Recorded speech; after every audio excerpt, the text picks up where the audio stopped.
of Royal Academy of Cambodia, distinguished guests, excellencies, ladies and gentlemen, both online and offline.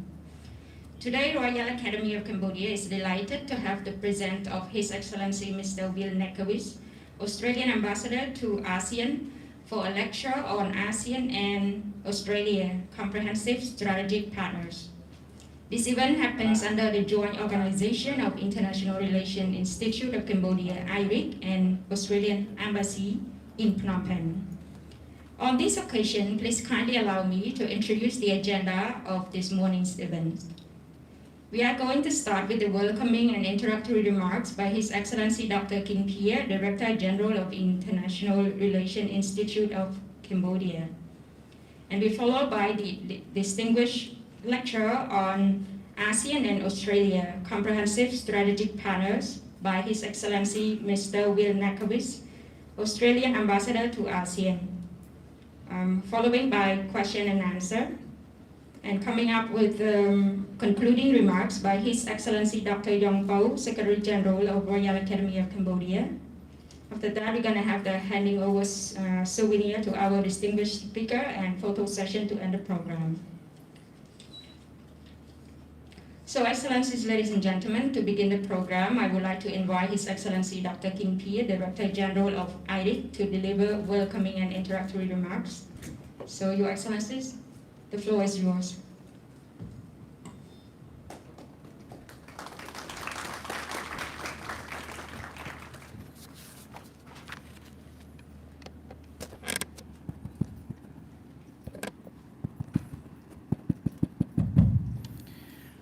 Very good morning, Venerable Monk, Your Excellency Mr. Will Nekawis, Australian Ambassador to ASEAN, Your Excellency Mr. Pablo Kang, Ambassador Extraordinary Plenipotentiary of Australia to the Kingdom of Cambodia, Your Excellency Dr. Yong Po, Secretary General of the Royal Academy of Cambodia, Excellencies, distinguished guests, ladies and gentlemen, all offline and online participants. It is my great honor and pleasure to welcome you to the distinguished lecture by His Excellency Mr. Will Nekawis, Australian Ambassador to ASEAN. This distinguished lecture aims to provide a forum for promoting intellectual engagement to discuss the issues, development, challenges, and possible solutions of ASEAN-Australia partnership from dialogue partner to a comprehensive strategic partner and future direction of ASEAN-Australia partnership. I would like to take this opportunity to express our sincere thanks and appreciation to the Australian Embassy for the initiative and productive cooperation to make this event happen. And our warmest gratitude to His Excellency Mr. Will Nekawis for your invaluable contribution for this lecture. Excellency, ladies and gentlemen, since becoming ASEAN first dialogue partners in 1974, Australia has supported ASEAN vision of a rule-based, inclusive and economically integrated regional community. In 2013, the Australian mission to ASEAN was established in Jakarta and is responsible for advancing Australia's interests with ASEAN and ASEAN processes. In 2014, Australia and ASEAN formally became strategic partners, recognizing the importance of a relationship building mutual security and prosperity. Australia and ASEAN have an agreed plan of action covering the breadth of cooperation, which is updated every 5 years at the historic first annual ASEAN-Australia Leaders Summit in October 2021.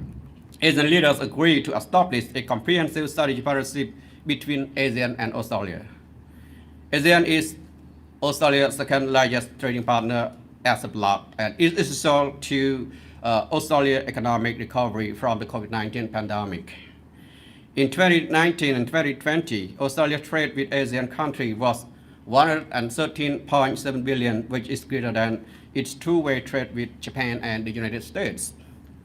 When it comes to regional security, the Indo-Pacific strategies and Quad, in which Australia has played an active role, and especially AUKUS announcement by the leaders of Australia, the United Kingdom, and the United States of America, including the Australia decision to acquire nuclear power submarine, have been cautious discussion within ASEAN.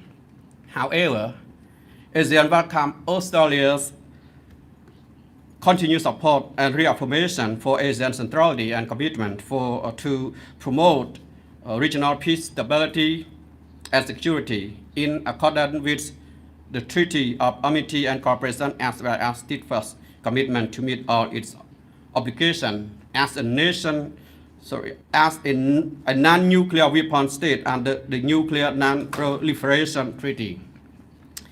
In this connection and context, it is important for us to get better understanding and discuss about a number of issues related to the development of ASEAN-Australia partnership, the importance of Southeast Asia, and ASEAN to Australia perspective on ASEAN crucial role in shaping the regional order. Australia stepped up cooperation with ASEAN and historic agreement in October 2021 to establish ASEAN-Australia comprehensive strategic partnership, as well as the future direction of ASEAN-Australia relationship.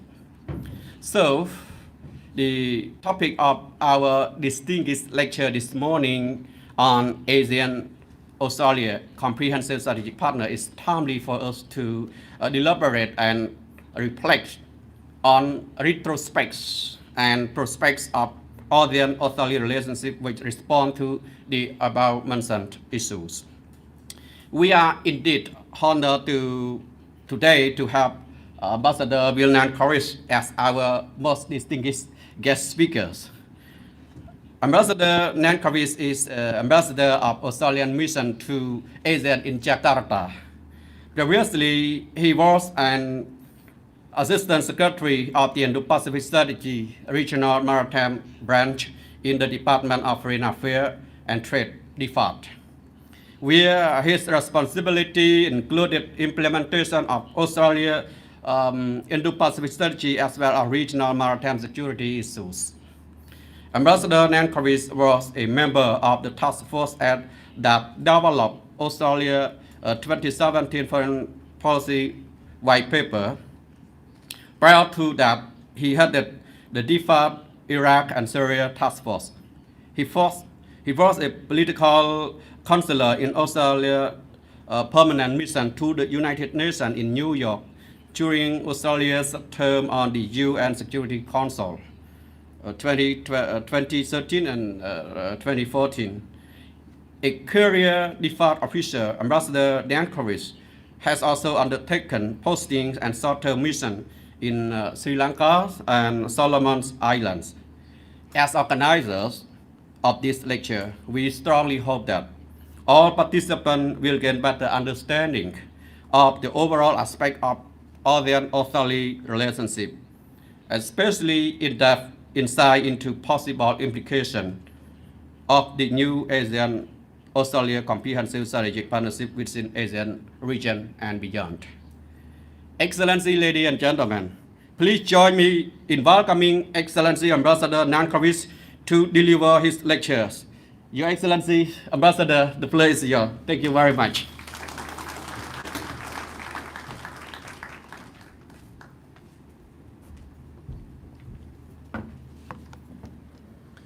Well, thank you very much, Excellency, for that. Maybe I don't need the. Okay. Maybe I don't need the platform. Tall enough already. Thank you very much, Excellency, for that introduction. Venerable monks, His Excellency Yang Pao, Secretary General of the Royal Academy of Cambodia, His Excellency Kin Pia, Director of International Relations of the International Relations Institute of the Royal Academy of Cambodia, my friend and colleague Pablo Kang, Australian Ambassador to Cambodia, and his excellent team from the Australian Embassy. Ladies and gentlemen, those who are here with us in the room and those who are online, really great to be here. Thank you so much. Great to be joining you today, and great to have the opportunity to explore some important issues with Your Excellencies and with the officials and members of the public making up the audience here today and online. It's been a long time since we've been able to travel and meet in person like this, and I think it's really significant and a testimony to the work that Cambodia has done and the work of the Cambodian government in addressing the COVID-19 situation, getting such a large proportion of its population vaccinated against COVID-19, that the conditions are right that I'm able to travel here, and I'm very grateful to Cambodia for that.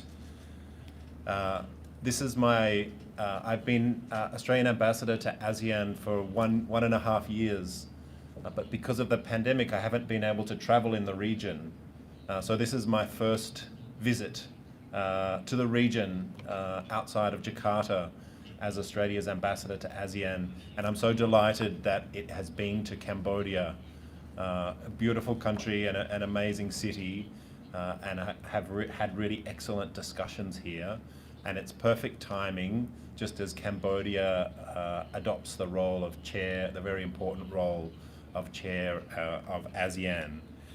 So perfect timing, and I think my visit comes at quite a pivotal time, obviously for Cambodia taking on the role of chair, for the wider Indo-Pacific region, and of course for ASEAN-Australia relations, which I think are at an all-time high. 2021 last year was a really big year for ASEAN-Australia cooperation. As His Excellency Kin Pia mentioned, it saw the successful historical first annual ASEAN-Australia Summit. Of course, we've had many summits, but we have now made the decision that those summits will happen annually.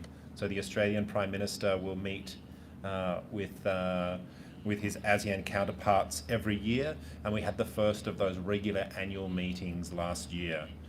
Hopefully this year we will have the first one of those annual meetings that's physical here in Cambodia. So we have our fingers crossed that that meeting can happen in person this year. And as mentioned, 2021 also saw the historic agreement to establish an ASEAN-Australia Comprehensive Strategic Partnership, or CSP. And the decision was that we would establish a CSP that's meaningful, substantive, and mutually beneficial. Part of the reason for me being here this week is to hold discussions with the Cambodian government, with officials, with members of academia, about how we make sure that that comprehensive strategic partnership is substantial. I'm here to listen to the priorities of Cambodia and ASEAN chair, to make sure that that comprehensive strategic partnership delivers substance to the benefit of ASEAN and in support of Cambodia's priorities as ASEAN chair. As also mentioned, we have a long history of cooperation. Australia became ASEAN's first ever dialogue partner in 1974. So we have almost half a century of cooperation and engagement, and our relations have deepened and grown ever since then. But they really entered a new chapter in October last year with the decision to establish the CSP. For Australia, a CSP is an affirmation of our support for ASEAN and ASEAN's centrality in the Indo-Pacific. It's much more than a label. It's about delivering real substance. It provides a framework for deepening cooperation and will position our partnership for the future. So Australia's Foreign Minister Maurice Payne visited Cambodia in November last year to discuss Cambodia's agenda as ASEAN chair and to listen to Cambodian priorities for the implementation of our CSP. As Australia's ambassador to ASEAN, I'm here in Phnom Penh this week for follow-up discussions alongside our bilateral ambassador, Pablo Kang. That's how Australia seeks to work with ASEAN, as a partner that listens and genuinely aligns our support with ASEAN's priorities. We want to consult really carefully as we take forward our CSP. So this week, we've been discussing in particular how we implement the new Australia for ASEAN package of initiatives in support of the CSP. We're also really keen to be working with Cambodia on its priorities under its theme for its ASEAN Chair Year, ASEAN Act, Addressing Challenges Together. I've been listening to Cambodia's thoughts on how Australia can support ASEAN and Cambodia as chair in fulfilling its goals. So in my remarks today, ladies and gentlemen, excellencies, I thought I would cover 4 things. The first, why Southeast Asia and ASEAN are important to Australia. Second, strategic dynamics in the region. Third, Australia's stepped up cooperation with ASEAN. And then fourth, I'll return to the ASEAN-Australia Comprehensive Strategic Partnership, the theme for the lecture, and the future direction of ASEAN-Australia relations. I hope I'll leave you with the message that the ASEAN-Australia partnership is stronger than ever, and Australia is a reliable, capable partner focused on ASEAN priorities that will strongly support Cambodia as ASEAN chair. So first, why is ASEAN important to Australia? So Southeast Asia is profoundly important to Australia, including strategically and economically. We're neighbours, of course, and we have deep connections between our communities and institutions and businesses. I think Australia has a particularly deep connection to Cambodia, not just through our people-to-people links, but through our historical support for Cambodia's peace process. ASEAN as a bloc has a population of 630 million people. And also as a bloc, ASEAN can be considered Australia's second largest trading partner, with two-way trade valued at more than $122 billion. And that's more than 13% of Australia's total trade, so such a significant economic partner. We have really deep and long-standing people-to-people links, including, importantly, through educational exchange. Many Cambodians, so many of the Cambodians I've met while I've been here over the last few days have studied in Australia. And Australia is, by a long way, the most popular English language destination country for Cambodian university students overseas. And Australian alumni, those who graduate from Australian institutions, are making really important contributions to Cambodia in a variety of fields, including your Minister for Environment, Sai Sum Al, who obtained a PhD at Monash University, and Dr. Eng Netra, the head of the Cambodian Development Resource Institute, who also has a PhD, as it happens, from Monash University. Those are just 2 examples, but there are many, many more that I could mention. And Southeast Asia is a region that's critical to Australia's security. The Indo-Pacific, as was mentioned, is the way we frame our foreign policy. And when we think of the Indo-Pacific, the 2 great oceans of the Pacific and the Indian, ASEAN's right there. ASEAN's there geographically in the centre of those 2 oceans. But it's also right there politically, right there strategically. And when Australia thinks about the Indo-Pacific, we think of ASEAN at the centre. Our Prime Minister and Foreign Minister are very fond of saying that Australia sees ASEAN at the very heart, the very centre, the very heart of the Indo-Pacific. So in that sense, ASEAN is at the heart of our regional strategy and our regional foreign policy and our most important foreign policy priorities. So as we look to navigate the post-pandemic era, or what we hope will be the post-pandemic era, Australia remains a really committed supporter of ASEAN centrality. ASEAN has underpinned peace and stability in the region since its establishment. A strong ASEAN benefits Australia and benefits the region in a whole range of ways, and I'll mention just 3 of those. First, rules and norms. ASEAN and its architecture, such as the East Asia Summit and the ASEAN Defence Ministers Meeting Plus, are the primary rule and norm setting body in the Indo-Pacific. This gives ASEAN great agency to shape the region. ASEAN leaders have demonstrated how this can work by adopting the ASEAN Outlook on the Indo-Pacific, setting out areas for cooperation and important principles like openness, transparency, inclusivity, a rules-based framework, and respect for international law. The Outlook provides a framework for engagement in the region. Australia believes that those principles outlined in the Outlook should guide the post-pandemic regional order, and we're working on concrete cooperation under the Outlook's 4 key areas: maritime, connectivity, the Sustainable Development Goals, and economic development. And I'll come back to that when we talk about our comprehensive strategic partnership. Second, convening power, the regional convener. ASEAN has unmatched convening power.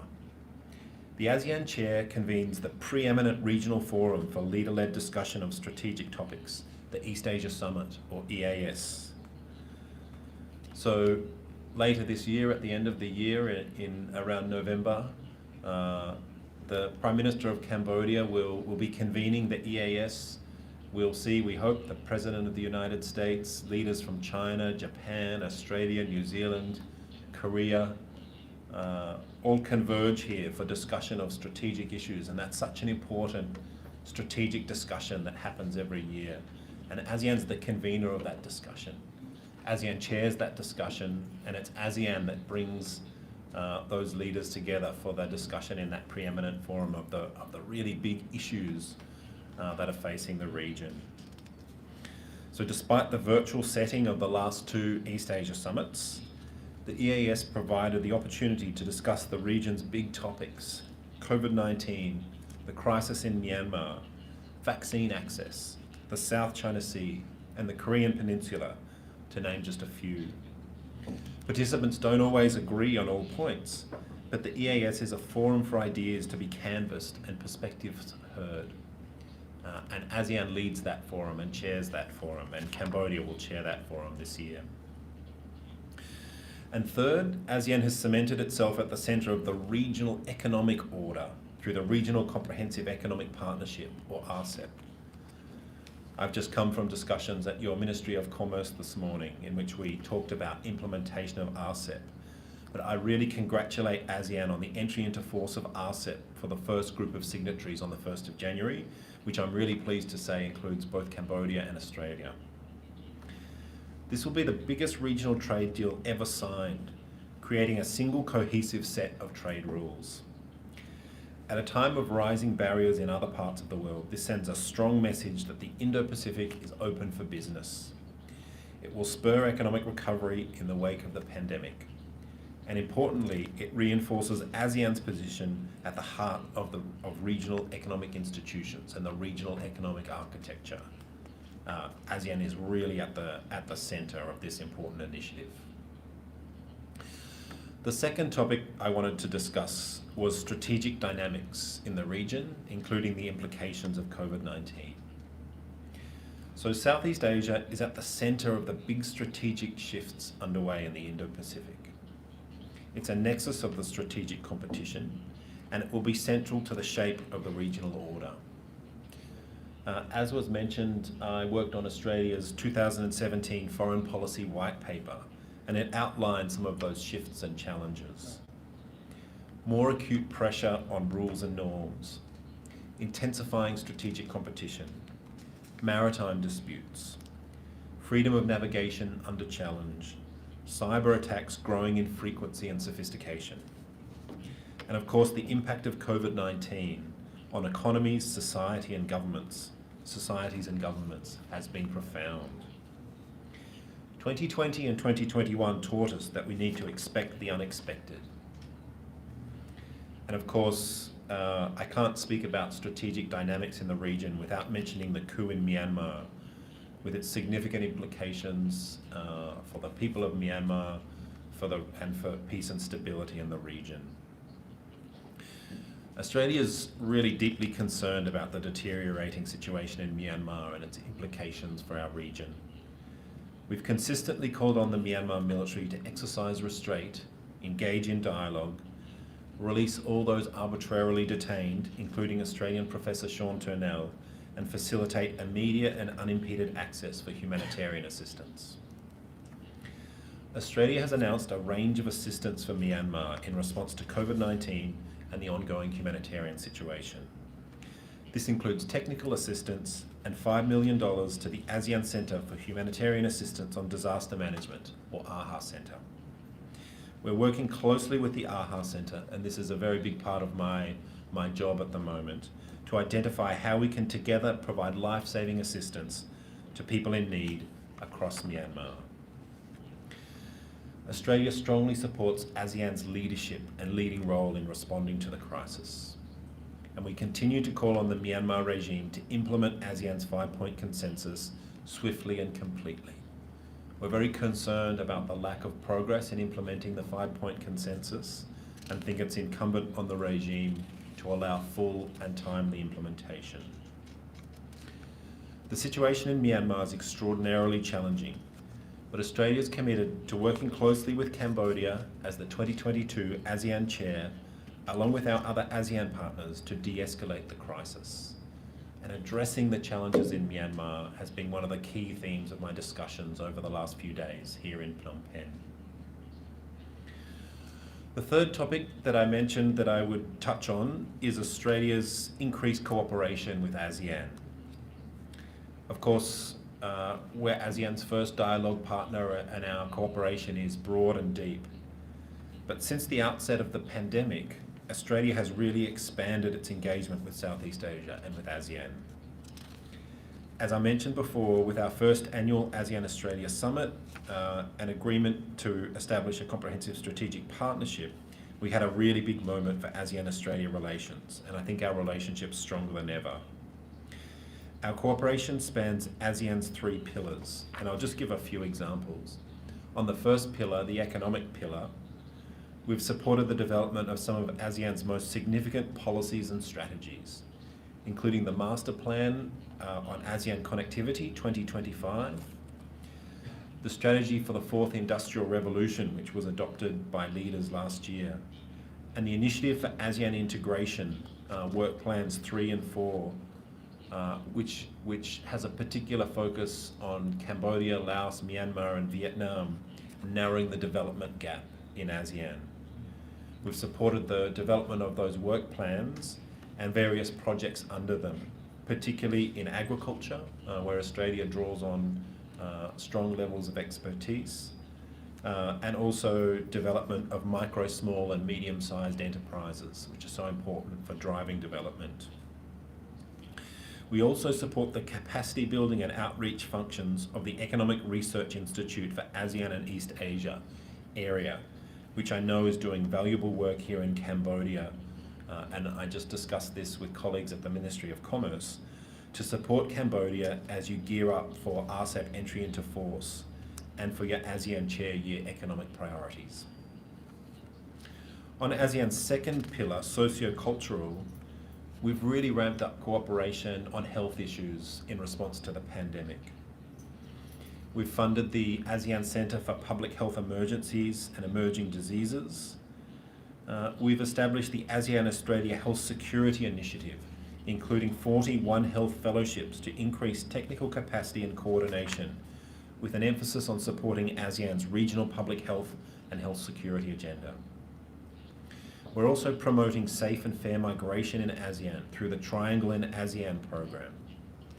Through the work of that program has supported over 8,700 migrant workers since the beginning of the pandemic in 2020.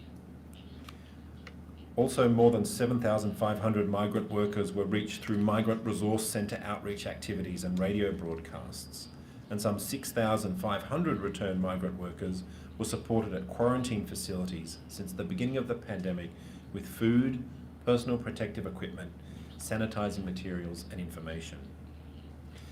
These returning migrant workers have been reached in collaboration with 4 provincial departments of labour and vocational training in Battambang, Kampot, Prey Veng and Kampong Cham. The Cambodian Labour Confederation, the Phnom Srei Organisation for Development, and an NGO partner called Legal Support for Children and Women. Then on ASEAN's third pillar, political security. ASEAN ACT, our counter-trafficking program, is partnering to strengthen ASEAN criminal justice systems to provide just punishment of traffickers and protect the rights of victims. The COVID-19 crisis has only underscored the importance of ASEAN to Australia. Australia wants and needs a strong ASEAN playing these roles. To help achieve this, over the past year and a half, we've really increased our cooperation beyond the scope of our existing programs. To highlight just a handful of the initiatives, there is the $5 million contribution to the ASEAN-Australia Health Security Partnership, a $1 million contribution to the ASEAN COVID-19 Response Fund, the contribution that I mentioned to the ASEAN Centre for Public Health Emergencies and Emerging Diseases, and a $1 million contribution to support implementation of the ASEAN Comprehensive Recovery Framework, as well as assistance with monitoring and evaluation for that framework. And an additional $4 million to the Triangle and ASEAN program to support safe and fair labour migration in ASEAN, particularly for those affected by COVID-19. And of course, in terms of vaccines, that really essential ingredient in the fight against this pandemic, including the highly infectious Omicron variant, I'm delighted that in late December, Cambodia took delivery of 2.35 million doses of the Pfizer-BioNTech vaccine provided by Australia. Now, I understand that those Pfizer vaccines will be used for booster shots, and I understand that booster program is being rolled out in Cambodia today. So delighted that Australia has been able to contribute the Pfizer vaccines that are allowing those vital booster shots to be put into arms in Cambodia starting from today. We've been making similar deliveries of vaccines to other ASEAN member states in recent weeks, and we've now provided over 15 million doses to ASEAN members. This is part of our commitment to provide 60 million doses to Indo-Pacific countries by the end of this year. Australia recognises that our recovery from COVID-19 is tied to the recovery of our Southeast Asian neighbours. Nobody will be safe until everybody is safe. The vaccine delivery also builds on extensive cooperation between Australia and Cambodia on vaccination, including a $7 million delivery support agreement managed by UNICEF that includes education campaigns to combat vaccine hesitancy, assistance with cold chain storage, and training of health workers. This support also complements Australia's contribution to the COVAX facilities. I hope this all goes to demonstrate that Australia is a reliable, dependable, and capable partner for ASEAN. We're committed to supporting ASEAN's priorities and will be here to partner with our friends and neighbours throughout this crisis, as we've done in previous crises. The fourth topic that I'll be touching on is the ASEAN-Australia Comprehensive Strategic Partnership, the title of this lecture. So Australia is really honoured by ASEAN leaders' agreement to enter a comprehensive strategic partnership.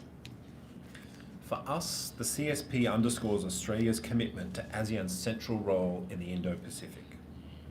It builds on our near 50-year history of ASEAN-Australia cooperation, and it will really position the partnership for the future. It reflects the strength of our relationship and our ties as neighbours. And I really want to reiterate our gratitude to Cambodia and the government of Cambodia for its support for our comprehensive strategic partnership. This is, of course, about much more than a label. Our CSP will be about substance and will provide a framework for deeper cooperation. We look forward to working with our ASEAN friends on implementation, and particularly with Cambodia as ASEAN chair, to ensure that implementation supports your priorities. We're supporting the CSP with new programs to address the complex emerging challenges of the future. These will build on our existing cooperation. So at the ASEAN-Australia Summit in October, Prime Minister Morrison announced the Australia for ASEAN package, which marks a new chapter in our relations. It has three elements. The first is a new Australia for ASEAN Futures initiative, which will provide $124 million to support projects that address complex challenges including health security, terrorism, transnational crime, energy security, promoting the circular economy and healthy oceans, and support for implementation of the ASEAN Outlook on the Indo-Pacific. Second, 100 Australia for ASEAN scholarships will support emerging ASEAN leaders to study in Australia in fields that advance the ASEAN Outlook on the Indo-Pacific under its priority areas of cooperation. And this is really important for us, supporting the ASEAN outlook on the Indo-Pacific as ASEAN's document, ASEAN's outlook on the big challenges that are facing the region, and ASEAN's answer to deepening cooperation to address those challenges. And third, an Australia for ASEAN Digital Transformation and Future Skills Initiative to support long-term economic recovery through 350 vocational education and training scholarships, as well as technical assistance partnerships between Australia and ASEAN training institutions and a new skills policy dialogue. These packages are our investment in the resilience, recovery and security in the region, and are designed to give Southeast Asian countries options as they face the challenges of the times. This investment, this package, represents the largest ever increase in Australia's development cooperation program with ASEAN, and builds on the landmark $500 million in funding for new economic development and security measures to support Southeast Asia's COVID-19 response and recovery, announced at the 2020 ASEAN-Australia Summit. Finally, a little bit on openness and transparency. So transparency with our ASEAN friends always has and will continue to be of utmost importance. Australia will continue to support an open, inclusive and resilient region based on sovereignty and respect for international law. You mentioned in your introduction the AUKUS partnership, the new capability and technology sharing partnership between Australia, the United Kingdom and the United States, or AUKUS. Open and clear communication with our ASEAN neighbours on AUKUS is a real priority for Australia. So at the summit last year, our Prime Minister emphasised that AUKUS does not change Australia's commitment to ASEAN centrality and the ASEAN-led architecture. He assured all ASEAN members of our deep and abiding commitment to nuclear non-proliferation and our obligations under the Nuclear Non-Proliferation Treaty, as well as our obligations under the Treaty of Amity and Cooperation. Australia has said that everything we do under AUKUS will support the Southeast Asia Nuclear Weapons Free Zone Treaty. We've also been consulting closely on the activities of the Quad, our engagement with India, Japan and the United States. The Quad is not anti-anything. The Quad has a positive agenda for cooperation in the region, focused on concrete cooperation in areas like vaccines and climate change. All Quad members are committed to ASEAN centrality and to strengthening and complementing the ASEAN-led architecture. In all that we do, Australia is committed to continuing to foster a peaceful, secure region with ASEAN at its centre. We look forward to taking forward our positive agenda with ASEAN and its member states, and to working with ASEAN to advance peace and prosperity in our region. As we look ahead to this year, 2022, the challenges are really significant. Cambodia's theme for its chair year, Addressing Challenges Together, recognises this. But as it faces these challenges, ASEAN, and Cambodia as ASEAN chair, can continue to count on very strong support from Australia. We often say that Australia will be with ASEAN every step of the way. And that's what I see happening as we take forward the ASEAN-Australia Comprehensive Strategic Partnership. We'll continue to bring a distinctly Australian approach to our engagement, supporting ASEAN centrality, bringing commitment, capability and reliability, and backing ASEAN priorities. While I'm here in Phnom Penh and later when I'm back in Jakarta, I'll be listening very carefully to help ensure that Australia does just that. I'll finish there. I really thank you again for the opportunity to be here to make these comments. I welcome any questions you have, or in accordance with my commitment to listen, to hear any comments that you may wish to share. Thank you again.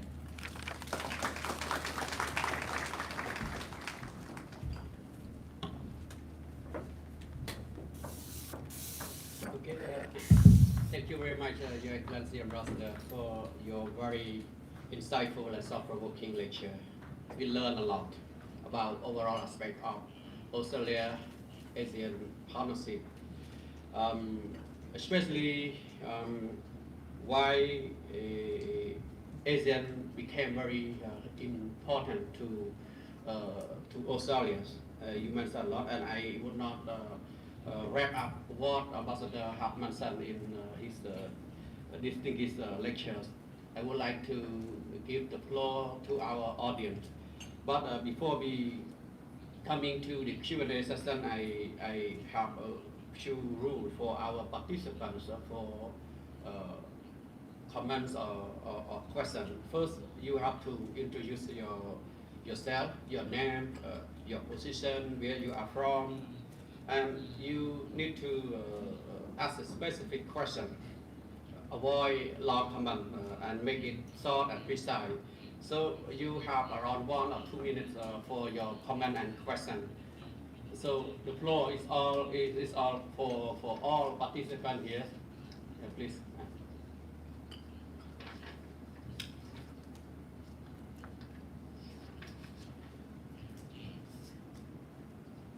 Ladies and gentlemen, please, if you have any question to Excellency Ambassador Nankovic.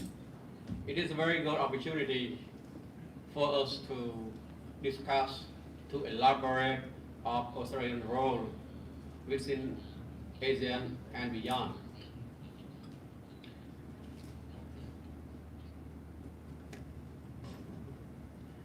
Okay, before I think our audience would consider something. So before we give the floor to our audience, I would like to ask you a short question. As you mentioned, in Southeast Asia as well as in Asia-Pacific, there are so many initiatives here, like the BRI, like in the Pacific, and we also noticed the Quad and AUKUS recently. So it is worried that the initiative come along with BRI, Indo-Pacific, or AUKUS or Quad. This is something that it is worried that the strategy or initiative something that compete each other.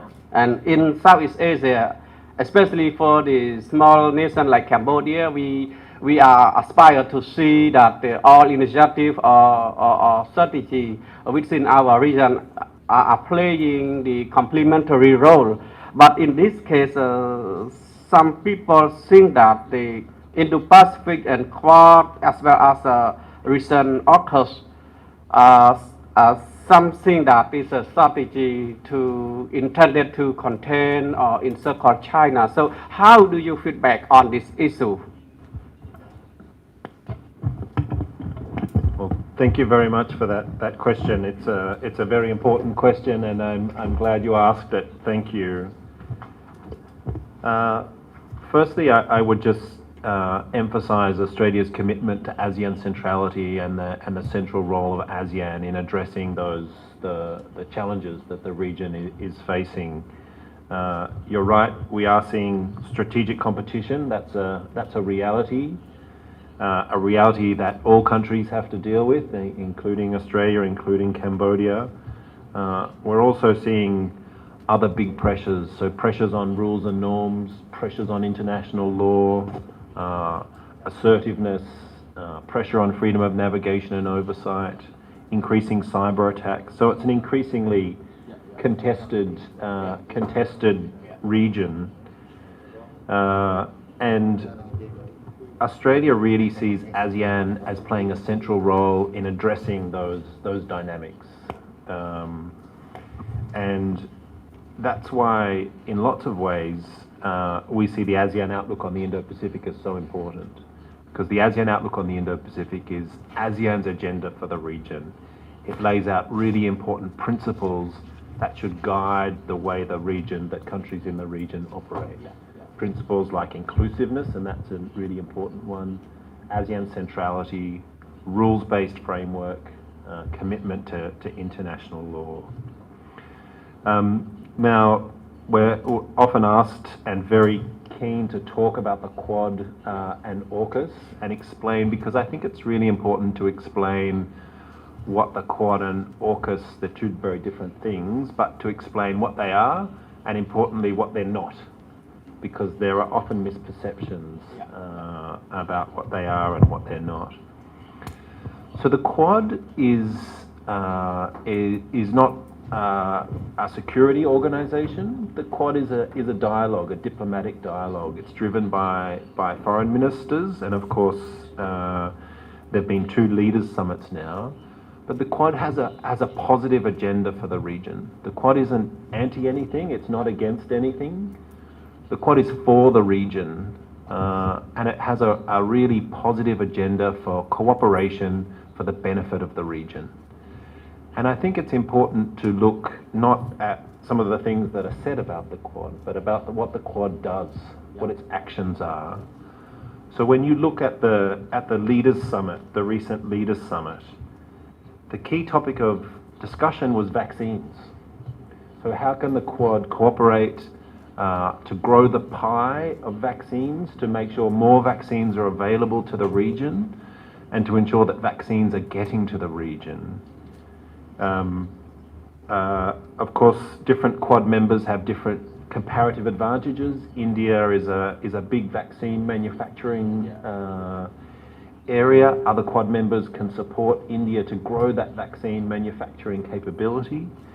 Australia can support the distribution of vaccines in the region, and of course the 2.35 million Pfizer vaccines arrived just at the end of last year.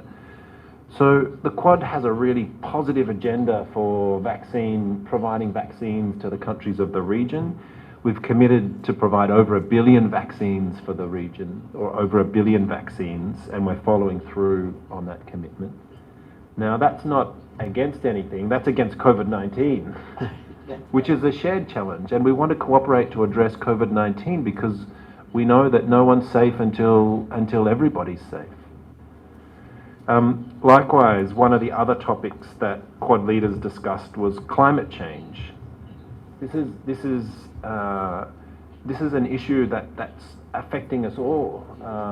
The challenge affects us all, and the Quad's agenda on climate change, it's not against anyone. It's for the region. It's a positive agenda. And the Quad is looking at things like a clean energy supply chain network, a green shipping network, clean hydrogen partnership, improving climate information sharing and disaster resilient infrastructure. So these are all positive initiatives and a positive agenda to address an issue that will affect us all. So I'd encourage you to really look at what the Quad's doing. When Quad members and countries get together, these are the things that we talk about: a positive agenda for the region and positive cooperation. And importantly, in relation to Quad and ASEAN, all Quad members are ASEAN dialogue partners. So we all have our dialogue and our engagement with ASEAN. And if you look at the statements that are issued by the Quad, there's consistent support for ASEAN centrality. So the Quad is a really strong supporter of ASEAN centrality. We want to see a strong, resilient ASEAN at the heart of the region, and to be a champion for ASEAN. We want the work of the Quad to complement ASEAN. They're two very different organisations, very different things. The ASEAN is at the centre of the regional architecture. The Quad is a dialogue and mechanism for coordinating cooperation between 4 like-minded partners, and we really want to complement the agenda and reinforce the centrality of ASEAN through what the Quad does. On AUKUS is a bit of a different thing. AUKUS is a technology and capability sharing arrangement between 3 old partners. AUKUS is security focused, but it's not an alliance, not a security pact. It's a technology sharing initiative, and importantly for Australia, it's not a foreign policy framing. Our foreign policy framing, as you mentioned, is the Indo-Pacific with ASEAN at the centre. AUKUS is about defence technology, and of course the first measure that's been announced under AUKUS is the acquisition of submarines. So importantly, these are nuclear-propelled submarines. They're not about nuclear weapons. Australia has non-proliferation obligations under the Nuclear Non-Proliferation Treaty, and we're very, very committed to those. We don't seek nuclear weapons. We will not seek nuclear weapons. That's not in Australia's DNA to want nuclear weapons. But these submarines are important to Australia because Australia is a maritime nation. We're an island nation. We're surrounded by 3 oceans. So maritime security is really important to Australia.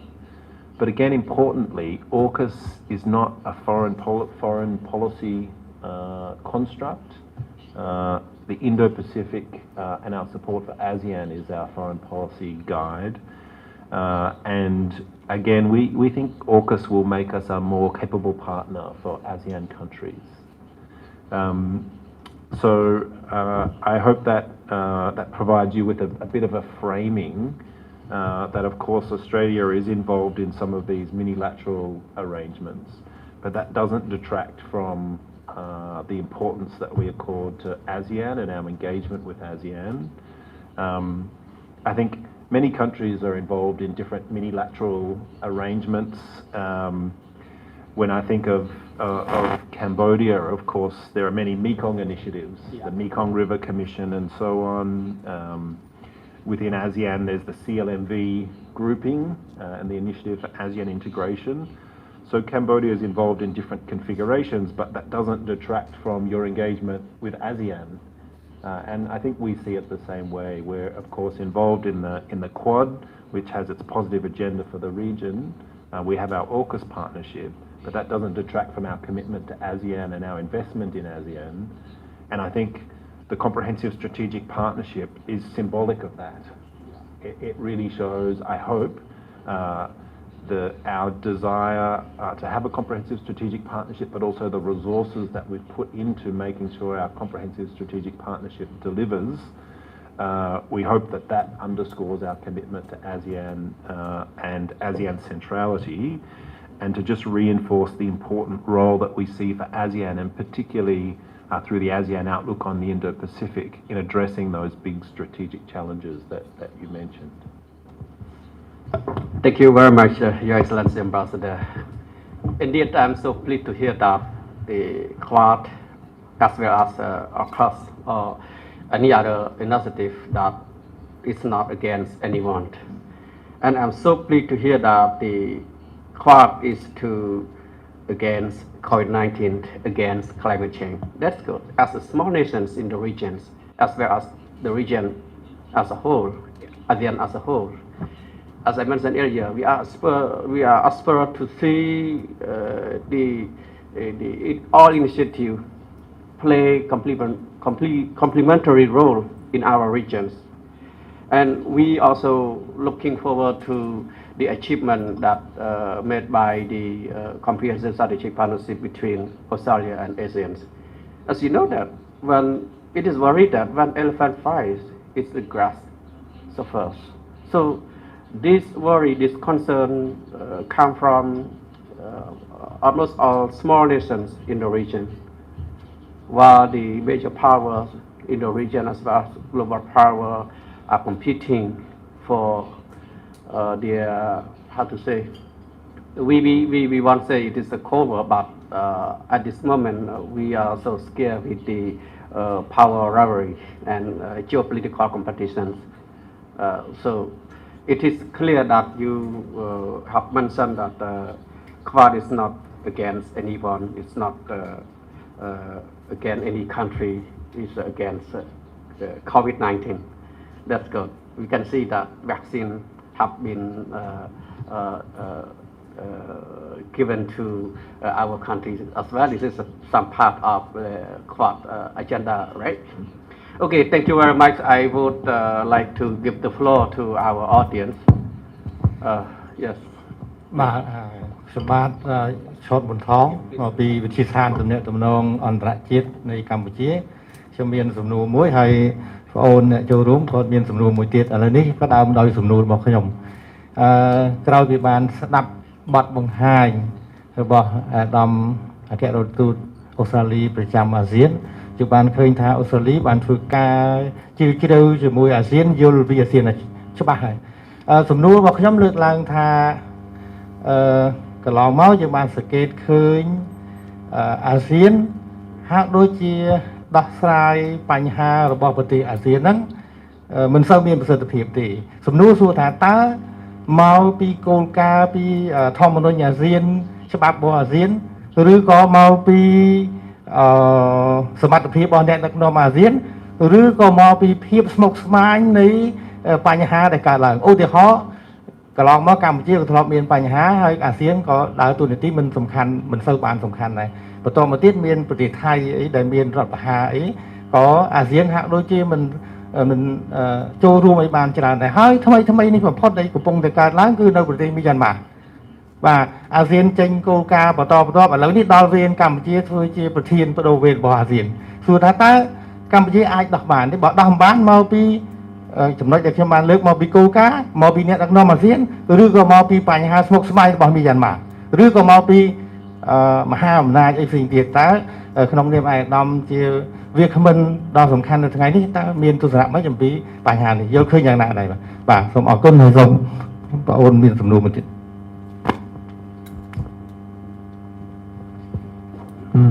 Thank you so much, His Excellency, for allowing me to ask the question. And my name is Ropi, a junior IR student from Paragon International University.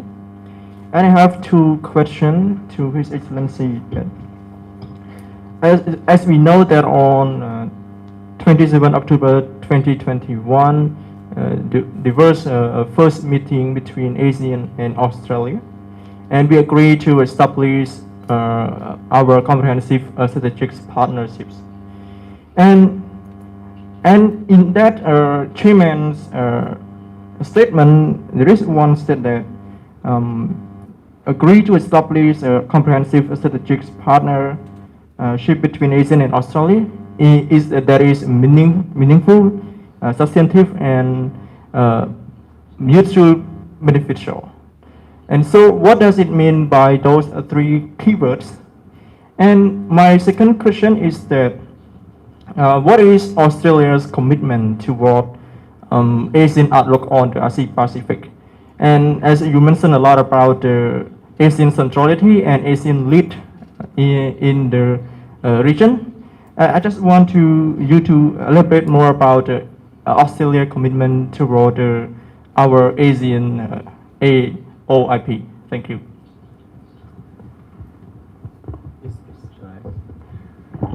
Great. Well, thank you very much for those questions. I think you articulated very clearly some of the challenges that ASEAN faces and that Cambodia will face as ASEAN chair. And I think Cambodia's theme for this year, addressing challenges together, really recognizes those challenges. But it is a challenging year in particular with the Myanmar crisis. I think perhaps I can use the Myanmar crisis as an example of the way Australia seeks to support ASEAN leadership to address regional issues. Because of course, ASEAN will, and in particular the chair will play a really important role in how ASEAN addresses regional issues. What a partner like Australia that's really committed to ASEAN centrality can do is to provide the